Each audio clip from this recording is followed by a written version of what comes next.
নমস্কাৰ বন্ধুসকল, বেহাৰবাৰী আউটপোষ্টৰ কেকে ছাৰ অৰ্থাৎ সিদ্ধাৰ্থ শৰ্মাই খুলিব নেকি নতুন ৰাজনৈতিক দল। তেওঁ ইয়াৰ সন্দৰ্ভত কি মন্তব্য কৰিছে আমি সকলোৱে এটা সৰু ক্লিপ চাই লোৱা হওক। বেঙেনা খুৱাবলৈ সাজু হৈছে এইবাৰ আমাৰ কেকে খ্যাত সিদ্ধাৰ্থ ডাঙৰীয়া। এইবাৰ আপুনি কোন পাৰ্টিৰ? মই বেঙেনা পাৰ্টি। বেঙেনা পাৰ্টি। আৰু 24 জুলাইত আমাৰ ভোটগ্ৰহণ আছে, গতিকে অসমৰ কাষৰ আপোনালোকৰ ঘৰৰ কাষৰ চিত্ৰগৃহত গৈ মোৰ বেঙেনাত ভোটটো দিয়া যাম। XYZ 24 July. মানে বেঙেনা পাৰ্টিৰ এইটো কি মানে মতটো কি হ'ব, এজেণ্ডা কি? এজেণ্ডা মানে প্ৰথম কথা আমিতো ৰাইজৰ লগতে আছোঁ আৰু নিবনুৱা সমস্যা হ্ৰাস হ'ব লাগে আৰু আমাৰ ল'ৰাবোৰ কৰ্মমুখী হ'ব লাগে, পাৰিলে আমাৰ নিজৰ মাজতে অকণ ক্লেছ লগাই দিব লাগে, তেতিয়া মানুহবিলাক ষ্ট্ৰং হয় মেণ্টেলি ফিজিকেলি।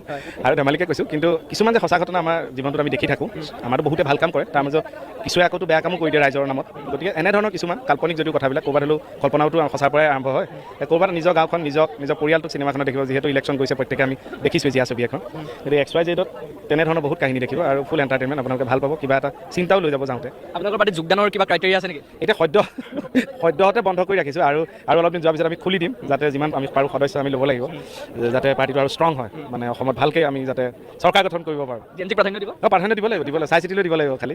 আৰু মোৰ পাৰ্টিটোতো লাগিবই, জেনজি লাগিবই, মহিলাসকলক প্ৰাধান্য দিছোঁ। গতিকে আগুৱাই নিব লাগিব অসমবাসীয়ে আৰু মোক একদম বিপুল ভোটত জয়যুক্ত কৰিব বুলি আশা ৰাখিছোঁ। বেঙেনা চিম্বল মনত ৰাখিব।